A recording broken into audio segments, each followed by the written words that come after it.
नमस्कार दोस्तों, आप सभी का स्वागत है कॉन्सेप्ट एकेडमी के यूट्यूब चैनल पर। और हम डिस्कस कर रहे थे आपका उत्तराखंड का एक पेपर, और ये आपका होगा पार्ट 9। इसमें कुछ उत्तराखंड के क्वेश्चन आ जाएंगे, उत्तराखंड जीएस के।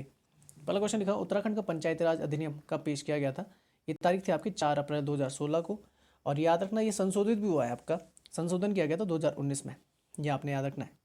पंचायती राज व्यवस्था की अगर बात करें तो भाग जो 9 है वो संबंधित है, 11वीं अनुसूची आपकी संबंधित है इससे। और किसके तहत जोड़ा गया था पंचायती राज व्यवस्था को, तो आप जानते हैं 11वीं और 12वीं अनुसूची के तहत पाठ भाग जो 9 था उसके तहत ग्राम, और भाग 9A के द्वारा आपकी कौन सी बोल सकते हैं नगर पंचायतें जोड़ दी गई थी। कौन सा संविधान संशोधन था, तो एक था आपका कौन सा 73वां संविधान संशोधन 1992 का, और एक था आपका 74वां संविधान संशोधन 1992 का। ठीक है ना। और ग्राम पंचायत को कितने विषयों पर पावर दी गई थी, 29 विषयों पर। और बोल सकते हैं नगर पंचायतों को 18 विषयों पर पावर दी गई थी। ठीक है ना। आगे चलते हैं। 1916 ईस्वी में कुमाऊं संघ का गठन किस आधार पर किया गया था, वनों के आधार पर किया गया था।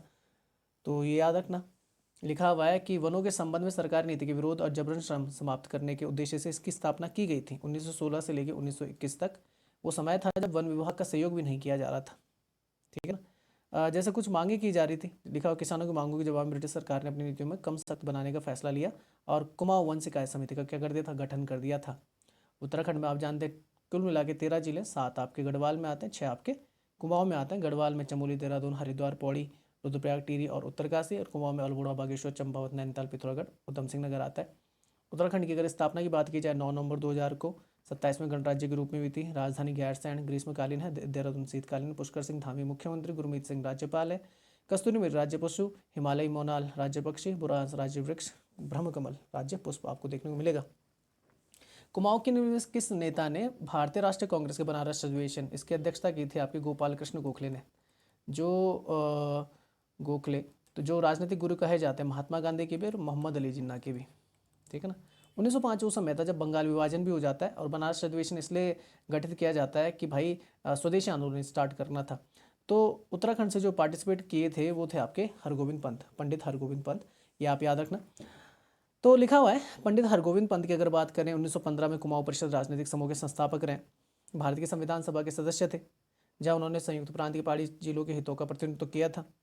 उन्होंने राष्ट्रवादी विचारों के साथ स्थानीय समाचार पत्र शुरू करने में योगदान दिया ताकि जनता को शिक्षित किया जा सके और देश में राजनीतिक जागृति के बारे में सूचित किया जा सके। दूसरे नेता आते हैं, दूसरे महापुरुष आपके बद्दत्त पांडे, भारतीय इतिहास का स्वतंत्रता संग्राम सेनानी, स्वतंत्रता सेनानी, समाज सुधारक। भारत में स्वतंत्र भारत में अल्मोड़ा से सांसद चुने गए थे, ये आपने याद रखना है।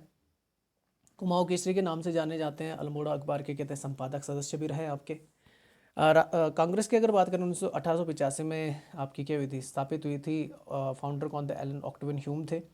कहाँ पर पहले मीटिंग हुई थी, गोकुलदास तेजपाल महाविद्यालय बॉम्बे में हुई थी। पहले अध्यक्ष WC बैनर्जी थे। पहले अगर देखा जाए अंग्रेज अध्यक्ष जो थे वो थे आपके राष्ट्रपति, यहाँ पे अध्यक्ष लिख लेना। 1888 इलाहाबाद सेशन जो हुआ था, जॉर्ज जूल। पहली महिला जो थी वो एनी बेसेंट थी, 1917 कोलकाता सेशन। और पहली भारतीय महिला सरोजिनी नायडू 1925 कानपुर सेशन। और पहले मुस्लिम जो थे बदरुद्दीन तैयब जी 1887 मद्रास सेशन। केदार खंड में वर्णित गोपेश्वर है, गोवा स्थल, बाड़ाहाट, उत्तरकाशी। ठीक है ना। तो लिखा हुआ है केदार खंड अगर देखा जाए तो स्कंद पुराण के महेश्वर खंड के 3 खंडों में से एक है, 35 अध्याय आपको देखने को मिलेगा।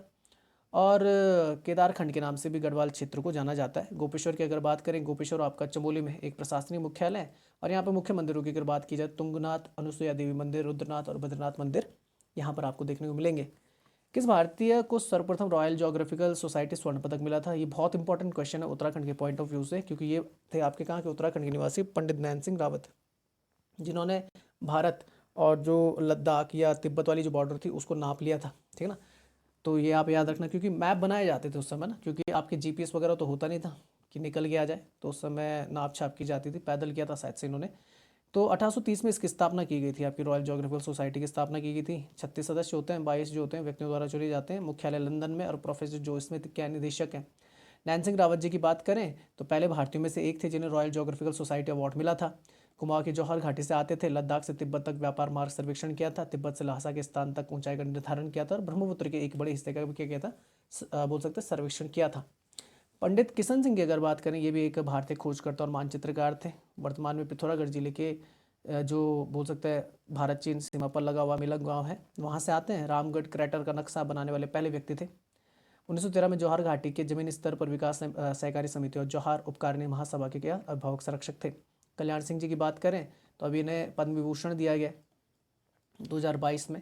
3 और लोगों के साथ, वो 3 लोग हैं राधेश्याम खेमका, प्रभा अत्रे और आपके जनरल बिपिन रावत। ठीक है ना। तो राजस्थान और हिमाचल के पूर्व राज्यपाल रहे और उत्तर प्रदेश के पूर्व मुख्यमंत्री भी रहे 1991 के समय और 97-99 के समय। मरणोपरांत मिला इन्हें पद्म विभूषण। राधेश्याम खेमका भी कुछ ऐसे मरणोपरांत है और बिपिन रावत को भी, जनरल बिपिन रावत को भी मरणोपरांत है। एक नाली भूमि आप जानते हैं 16 मुट्ठी के बराबर होती है। ठीक है ना। तो 16 मुट्ठी अगर बात की जाए, एक नाली या एक मुट्ठी में कितना होता है 135 वर्ग होता है, या 15 वर्ग यार्ड या 15 गज के आसपास होता है। 1 एकड़ में अगर बात करेंगे तो 322.66 के आसपास मुट्ठी के बराबर आपकी ज़मीन होती है। अब जैसे ये भूमि माप आता है ना, तो ये आपका कॉन्करेंट लिस्ट में आता है, आपका जैसे बोलते हैं आपका कॉन्करेंट लिस्ट या बोल सकते हैं समवर्ती सूची में आता है। तो पहले स्टेट लिस्ट में हुआ करता था, आप जानते हैं, वेट एंड मेजरमेंट्स। फिर क्या हुआ था, जो इंदिरा गांधी के समय 42वां संविधान संशोधन 1976 के द्वारा इसे कहाँ डाल दिया गया था, कॉन्करेंट लिस्ट में डाल दिया गया था। नाली हमारे यहाँ पे इस्तेमाल की जाती है, उत्तराखंड में इस्तेमाल की जाती है, और एक नाली में लगभग 2160 वर्ग फुट के आसपास ज़मीन आपको देखने को मिलती है। बीघा का इस्तेमाल सबसे कॉमन किया जाता है हमारे यहाँ पे, और लगभग 26,910.66 वर्ग फुट के बराबर आपको देखने को मिलेगी। एक बीघा में लगभग आपका 50 मुट्ठी के आसपास ज़मीन आपको देखने को मिलती है। उत्तराखंड या उत्तरांचल के गठन के बाद अंतरिम विधानसभा में सदस्यों की कुल संख्या कितनी थी, 30 थी। ठीक है ना। जब उत्तर प्रदेश पुनर्गठन अधिनियम पारित किया गया था, तो ये आपने याद रखना है। और उनमें से 22 सदस्य जो थे वो विधानसभा से थे यूपी, और 8 जो थे विधान परिषद से लिए गए थे। ठीक ना। पहला जो आपका आम चुनाव हुआ था 2002 में हुआ था, और वर्तमान में कुल सीटें अगर देखा जाए 70 है। प्राचीन समय में अस्कोट राजधानी थी, तो ये कत्यूरी शासकों की राजधानी थी। आप जानते हैं अस्कोट आपका पिथौरागढ़ जिले में देखने को मिलेगा, और यहीं पर आपका अस्कोट कस्तूरी मृग अभ्यारण्य भी देखने को मिलेगा। कत्यूरी राज्य की अगर बात करें तो मध्यकालीन मध्ययुगीन शासक वंश थे। 800 से लगभग 1100 ईस्वी के आसपास कुमाऊं के क्षेत्र में इन्होंने शासन किया है। राजधानी क्या थी, अस्कोट थी, और इनके जो संस्थापक थे वो कौन थे, वासुदेव को माना जाता है। बोल सकते हैं कुमाऊं को कुर्मांचल, कुर्म की भूमि, भगवान विष्णु का जो दूसरा अवतार था उसके आधार पर जाना जाता है कि भगवान विष्णु ने यहीं पे क्या था, आपका कुर्म अवतार लिया था, कछुए का अवतार लिया था। ठीक है।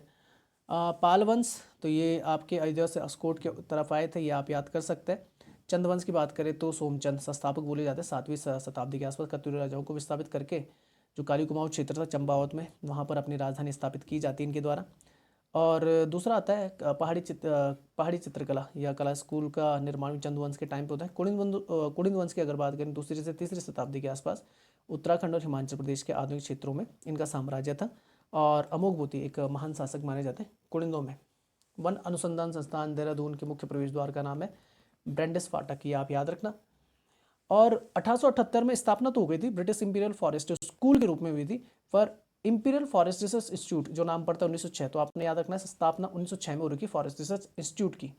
स्कूल तो था 1878 में, 1906 में स्थापना है। उसके बाद 1991 में से डिम्ड विश्वविद्यालय की बोल सकता है घोषित कर दिया जाता है।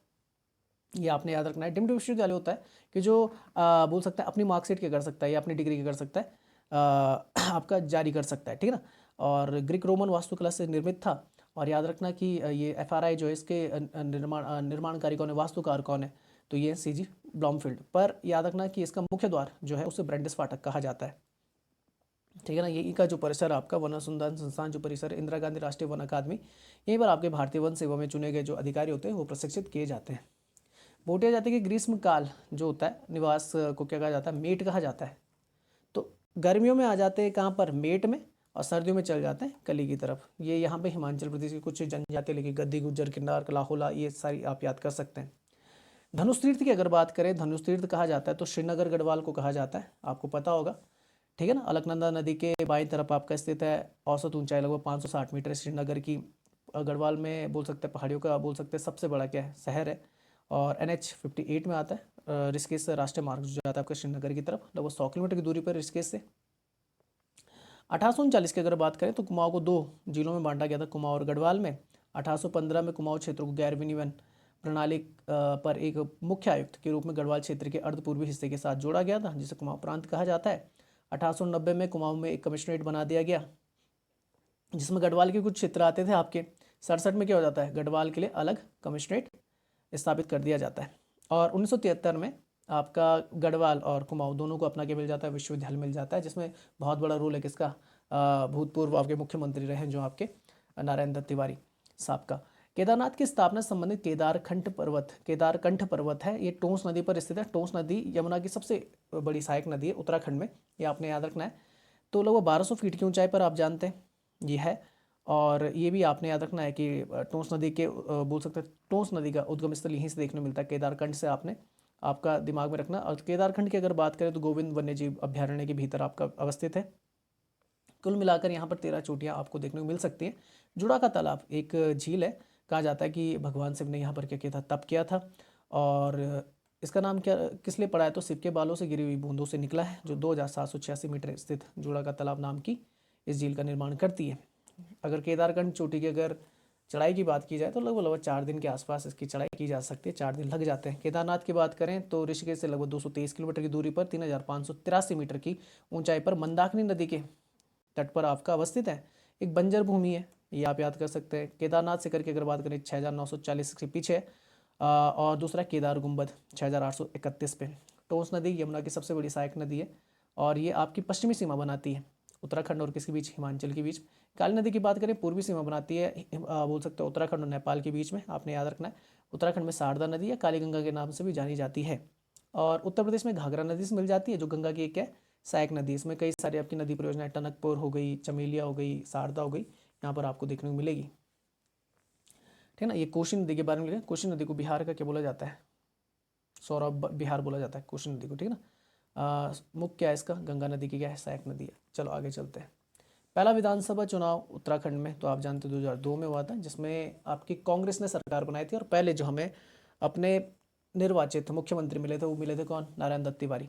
70 सीटों पे चुनाव हुआ था, 36 सीटों पे कौन आ जाती है, आपकी कांग्रेस आ जाती है, 19 सीटों पे आपकी भारतीय जनता पार्टी आ जाती है। उस समय जो विधानसभा के अध्यक्ष बनते हैं यशपाल आर्य, उपाध्यक्ष कोई नहीं था, रिक्त था। और सदन के नेता बनते हैं नारायण दत्त तिवारी, मतलब मुख्यमंत्री। उसके बाद विपक्ष के नेता जो रहते हैं वो बीजेपी से भगत सिंह कोश्यारी 2002 2003 और महात्मा सिंह कंडारी आपके 2003-4 में बनते हैं। ठीक है, आगे चलते हैं। आगे क्या लिखा, धालीपुर जल विद्युत परियोजना, तो ये आपको यमुना नदी पर देखने मिलेगी। ठीक है ना। ठीक है, धालीपुर जल विद्युत परियोजना यमुना नदी पर है और लगभग 3 इकाइयों में बंटी हुई है। और पहली इकाई का निर्माण 1965 में किया गया था और आखिरी जो इकाई थी 1970 में मान्यता प्राप्त हो गई थी। चलाया किसके द्वारा संचालित होती है, उत्तराखंड जल विद्युत निगम लिमिटेड यूजीवीएनएल के द्वारा निर्मित होती है। और अगर देखा जाए तो एक नहर पर बांध यमुना के पानी को डाक पत्थर में यमुना नहर में मोड़ दिया जाता है। ठीक है ना। अच्छा आगे चलते हैं भाई। तो यहाँ पे ढगरानी पावर स्टेशन भी आपको देखने को मिलेगा, नीचे की तरफ 5 किलोमीटर नीचे है। कालीगंगा 2x2, अब ये कितने कितने की 2-2 हज़ार किलो वाट की, लगभग 4000 किलो वाट की स्थापना हो जाती है। कालीगंगा जो आपको देखने को मिलेगी तो ये आपका कहाँ पर देखने को मिलेगी, ये कोट माहेश्वरी मंदिर के बीचों बीच आपकी जाती है। ठीक है ना। उसके अलावा गलोगी पावर प्लांट, ये बहुत इंपॉर्टेंट है। तो ये 1x3 3 मेगावाट की है। और याद रखना लगभग देहरादून से 22 किलोमीटर की दूरी पर है। 1907 से स्टार्ट मानी जाती है। हिमाचल प्रदेश के चंबा, पश्चिम बंगाल के दार्जिलिंग और कर्नाटक के मैसूर में एक ही समय 3 और संयंत्र इसके साथ चालू कर दिए गए थे। और पहली बार 9 नवंबर 1912 को बिजली पैदा करने और घरों को रोशन करने वाला ये पहला जल विद्युत स्टेशन था। ये आपने याद रखना, गलोगी पावर प्लांट। ठीक है ना। अच्छा, डुनाउल लघु जल विद्युत परियोजना तो लगभग 750 की 2 है, टोटल मिला के 1500 किलोवाट आपकी एनर्जी की अगर देती हैं, प्रोड्यूस कर देती है। गढ़वाल जो पौड़ी गढ़वाल है उसके धुमाकोट तहसील में आपका डुनाव गाँव में ये आपके अवस्थित है। रामनगर से लगभग 100 किलोमीटर की दूरी पर अवस्थित है। ठीक है ना। अच्छा आगे चलते हैं। 1952 में कम्युनिस्ट पार्टी के किस नेता ने उत्तराखंड राज्य की मांग भारत सरकार को सौंपी थी, तो ये थे आपके कौन, पीसी जोशी, पूरनचंद जोशी। ठीक है ना। तो अगर बात की जाए तो जन्म 1907 और 1980 में क्या हो जाती है, मृत्यु हो जाती है। 35 से 47 तक भारतीय कम्युनिस्ट पार्टी के महासचिव रहे। ठीक है ना।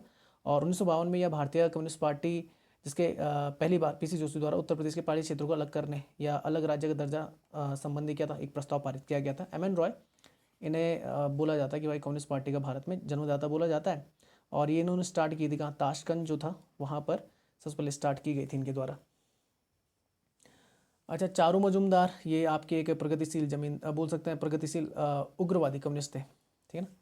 आगे चलते हैं। झंगोरा की फसल, अरे झंगोरा, अगर देखो झंगोरा की फसल देखिए यहाँ पे रवि लिखा हुआ है आंसर, पर खरीफ की फसल में आता है, क्योंकि फरवरी मार्च के आसपास की बुआई होती है और अक्टूबर नवंबर में इसको काट दिया जाता है।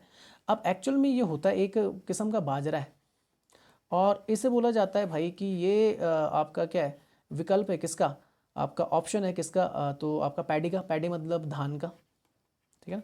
तो ऑप्शन जो मुझे लग रहा है वो खरीफ होगा, ना कि रवि, ठीक है ना। क्योंकि देखो लिखा हुआ है ये झंगोरा एक प्रकार का बाजरा होता है, और बाजरा और चावल दोनों क्या खरीफ की फसल में आता है। उगाया भी किस समय जाता है, फरवरी मार्च अक्टूबर नवंबर में कटाई हो जाती है खरीफ की फसल की, ये तो होती है अक्टूबर सितंबर अक्टूबर में कटाई किसकी होती है, खरीफ की फसल की। रबी की फसल तो बोई जाती है अक्टूबर दिसंबर में, और अप्रैल मई के आसपास काट दी जाती है। खरीफ की फसल में मुख्य आती हैं ज्वार, चावल, ज्वार, बाजरा, रागी, मक्का, कपास और जूट। रबी की फसल में देखा जाए तो गेहूँ, जौ, मटर, रैपसीड और सरसों के दाने, और बीच में भी आपकी बोई जाती है भाई जायद की फसल, अप्रैल जून के आसपास, जब बिल्कुल सूखा होता पड़ा हुआ। और गजब की बात यह है कि जायद की फसलों में हमेशा वो फसलें आती हैं जो अपने अंदर बहुत ज़्यादा वाटर कंटेंट रखती हैं, जैसे खरबूजा हो गया, तरबूजा हो गया, खीरा हो गया, कुछ सब्जियां हो गई आपकी, ये सारे आ जाते हैं आपके। अल्मोड़ा के सिक्के आप जानते हैं कुनिंद प्रकार के, अमुकभूति प्रकार के भी देखने को मिलते हैं, अल्मोड़ा प्रकार के भी देखने को मिलते हैं आपको। तो कत्यूरी वंश के बारे में बता देता, वासुदेव कत्यूरी संस्थापक 800 से 1100 तक, ठीक है ना। काली कुमाऊं क्षेत्र, ठीक है ना। और क्या था, पौरव के बारे में बता दूं, ये आपके कहते हैं पौरस जो थे इसी वंश के थे, ये उत्तर पश्चिम क्षेत्र की तरफ देखने को मिलते हैं। पौरस में है जो अलेक्जेंडर से युद्ध लड़ते हैं, किसका, हाइडेस्पीस वॉर। वर्मन वंश के संस्थापक कौन है, पुष्यवर्मन है। भारत की पहली पर्यावरण अनुकूल जैव ईंधन संचालित उड़ान निम्न में से किन दो शहरों के बीच में भरी गई थी। तो भारत की पहली, इसलिए याद रखना, पर्यावरण अनुकूल मतलब ये उससे बनाई गई थी बायोफ्यूल से, और बायोफ्यूल्स मतलब प्लांट का इस्तेमाल किया गया था, और वो प्लांट था जैंट्रोपा। और ये बात है शायद से आपके 2019 के आसपास की बात है, कोविड से पहले की बात है।